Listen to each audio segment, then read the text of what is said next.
Yes, be ready and start.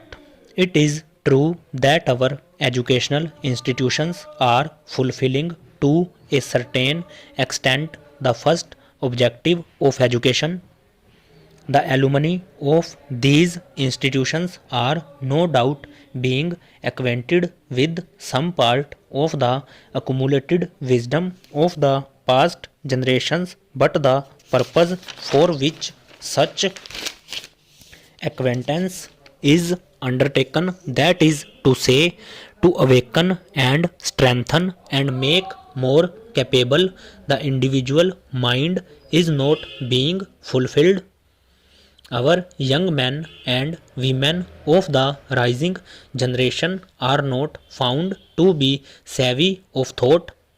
It is true that from these institutions come out now and then some rare individuals whose mind is full, alert, awakened, and quite forceful. But I feel that it would not be proper to say, in the name of these few and rare individuals, that our present educational institutions are illumining the heart of a man. In my view, there are several reasons for failure in this direction. I may mention here some of the most important. Firstly, a great part of the accumulated knowledge or experience of the past generations with which our young people are being acquainted in these educational institutions has absolutely no relation or relevance to the daily life of these young people, or to the world around them, or to their collective life. Naturally, this heritage of the past appears to these young people somewhat unmeaningful, useless, and unassimilable. It therefore remains a mere burden on their mind, and they forget all about it soon after leaving these institutions. Another reason appears to be that the linguistic medium through which they are acquainted with this accumulated experience of the past is not an element of their daily and collective life.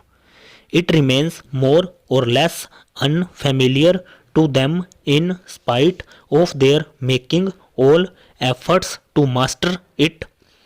It is therefore quite natural that this heritage of ideas, instead of being a torch to light the lamp of their mind, has become a sort of absorbent which soaks up even the oil of that lamp. Whereas this heritage of the past should have been a lever increasing and thousand-fold the capacity of the individual mind. It is in fact a sort of growing sore, rendering the latter quite important and ineffective. But the story does not end here. Our educational institutions are doing almost nothing to realize the other important objective of education. Our students earn hardly for themselves after education. Even this is not all.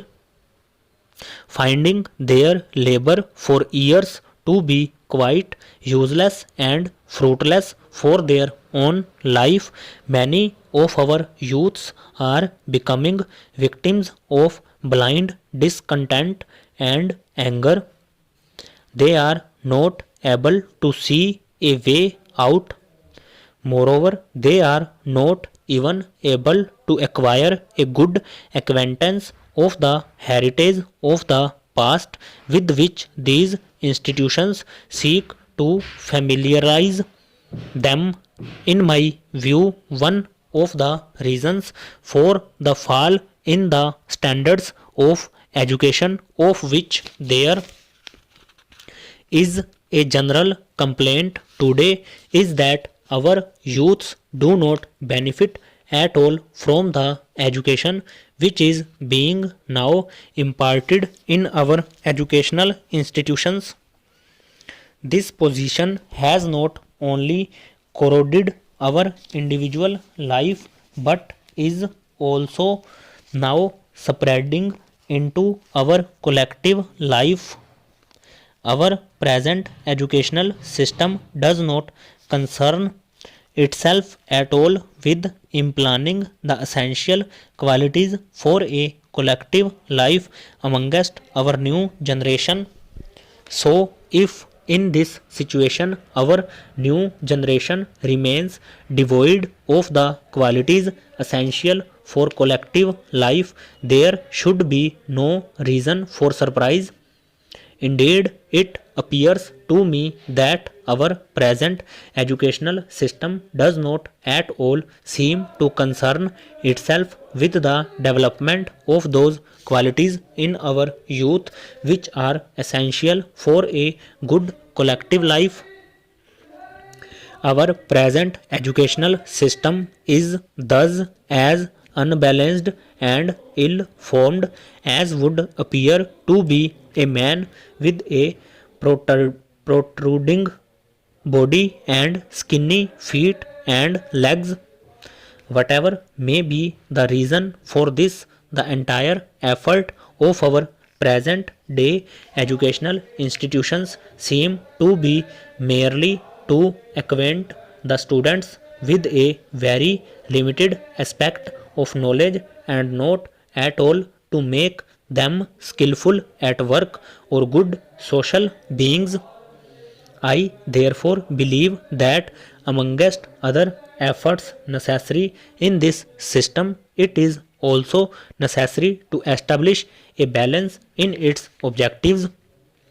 We in this country must decide as to how many scholars and skilled workers we require for our country. It is quite evident that for every age and for every country, both scholars and workers are necessary.